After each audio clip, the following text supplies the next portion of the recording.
Origin Chess, Home Rex, and this is the Fat Electrician Reviews. Battleship New Jersey sinking an island. Iowa class?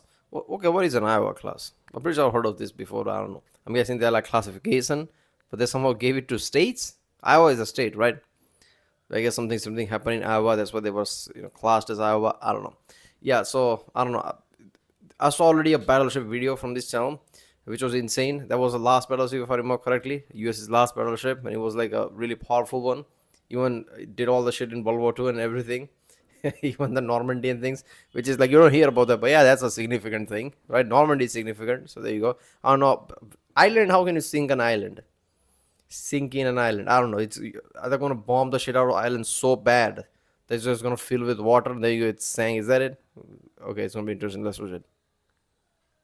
Today we're talking about the most decorated American battleship of all time. Ladies and gentlemen, I present to you the USS New Jersey. It is the longest serving battleship in history, serving in World War II, the Korean War, the Vietnam War, and the Persian Gulf. Unsurprisingly, the most decorated battleship of all time belongs to the best class of battleship of all time, the Iowa class, also known as Nebraska Premium. Iowa class battleships were the fastest battleships of all time, capable of traveling 33 knots, which is like 38 miles an hour if you speak freedom fractions.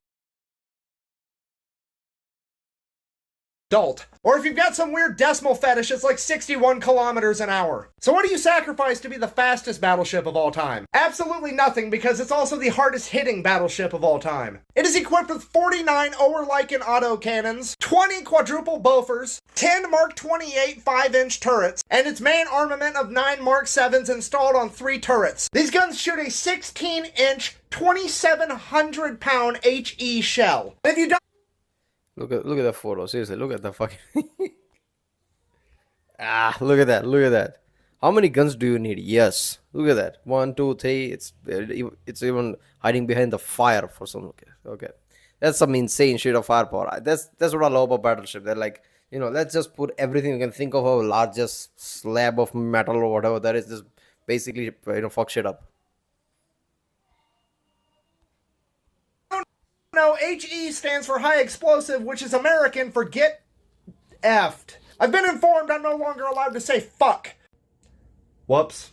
Anyways, these shells are absolutely enormous. So big, in fact, that while the United States called the New Jersey the Big J, the enemies nicknamed it the Black Dragon, due to its darker gray paint job and its ability to breathe fire. Enemy? And I can hear the comment section. Okay, what enemy? Is it Japanese in World War II? Because Middle Eastern calling it Black Dragon feels weird. What else? Like North Koreans, or Korean War, Vietnam War? I don't think they would do it. Gulf War, they wouldn't do it. I'm guessing this is from the World Wars or something. Already.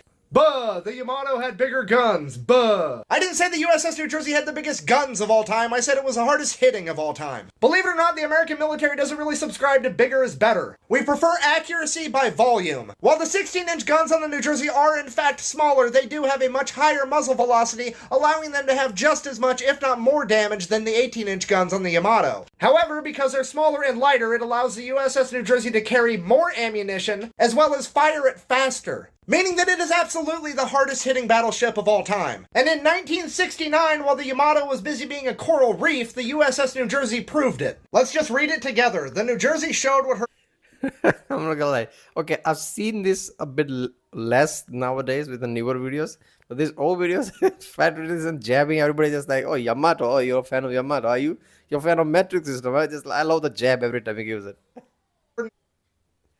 9 16-inch guns could do in 1969 when she nosed up to a small, heavily fortified island off of North Vietnam. The enemy soldiers were allowed to escape unharmed. Then the dreadnought opened fire. A newspaper headline later told the result: the New Jersey sinks an island.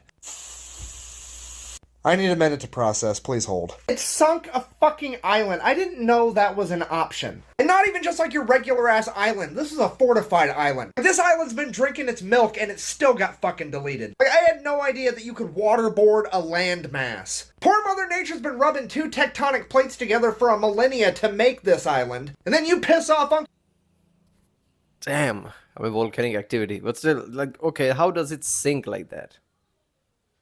I'm guessing it was destroyed so much. Like I said, the water came on top and just like it was underwater. How do you sink an island? That is an insane thing, man. Uncle Sam and Mother Unnature comes along and freedom baptizes the whole thing. You just got your ass beat so bad, you're gonna have to rename your favorite brand of butter. You're gonna be putting O-Lakes on your toast from now on. Geneva's gonna be pulling cards out of the suggestion box like, why is this one wet? Meanwhile, these guys are back living in a Kevin Costner movie. So yeah, needless to say, the USS New Jersey packs a punch. Thank you for watching, I hope you enjoyed it. My merch... Alright, that shit, I'm not gonna lie, that is one of the most epic shit of all time. Just one of the powerful boats we have, a battleship with one of the largest numbers of guns we can fit, right? Yamato and bigger, so they just have a lot of ammunition. Just, all those guns basically open firing.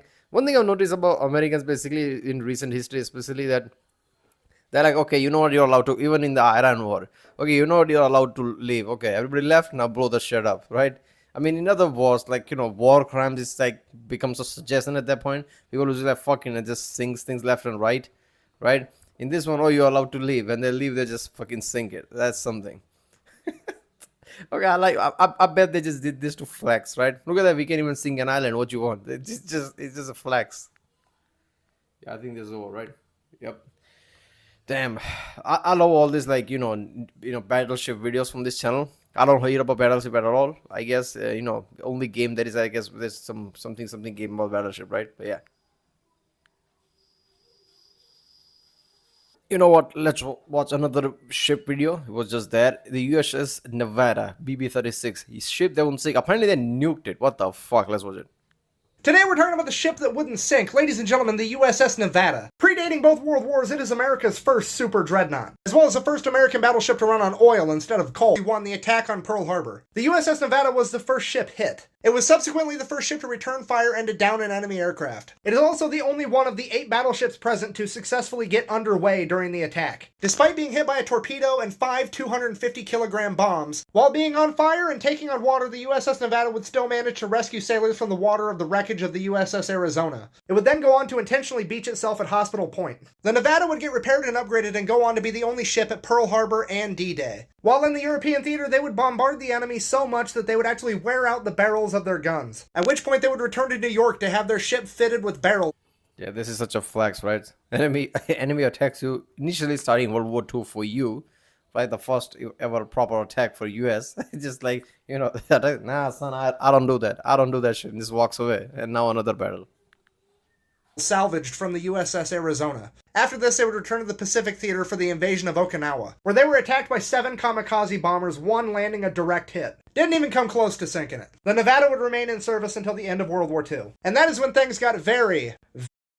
Yeah, I'm imagining on, what is it called, starboard or whatever, the top part where everybody walks. Plane just crashes, comes and falls, and everybody just looks down like, what the fuck was that? It's just, I don't know. I was trying to sink this ship. Yeah, that's not how it works. Very American. You see, the USS Nevada was almost 40 years old and ready for retirement. So what do you do if you're Uncle Sam? Do you turn it into a giant floating museum like all the other battleships? Nah, there's an unsinkable battleship on the planet, and if anybody's gonna sink it, it's gonna be him. Doesn't matter if it's ours, he wants a street cred. So in what I can only describe as the most violently American thing I've ever seen, we painted it neon orange and dropped a nuclear fucking bomb on it for funsies. Sorry, for research. This is what would be known as the Bikini Atoll experiments. Fun fact, this is the inspiration for the SpongeBob cartoon. You know, the guy that lives in a pineapple under the sea? Yeah, he lives in Bikini Bottom, Bikini Atoll. See what they did there? I'm trying to tell you your favorite childhood cartoon is just a knockoff of Godzilla. Sorry. Anyway. Oh, this is like part of the nuclear programming Cold Wars, right? They needed a target to basically see if it works or not. So this was like another nuclear test type of thing. They tried to blow up their own ship just to test it out. Oh, that's something. Cold War went intense, didn't it? I mean, obviously, like World War II is like just one of the over-the-top thing ever. But Cold War is just like they were like getting ready for amped-up version of it that never came type of thing. But you can feel it with preparation every time. Like, look at this shit they're trying to do here.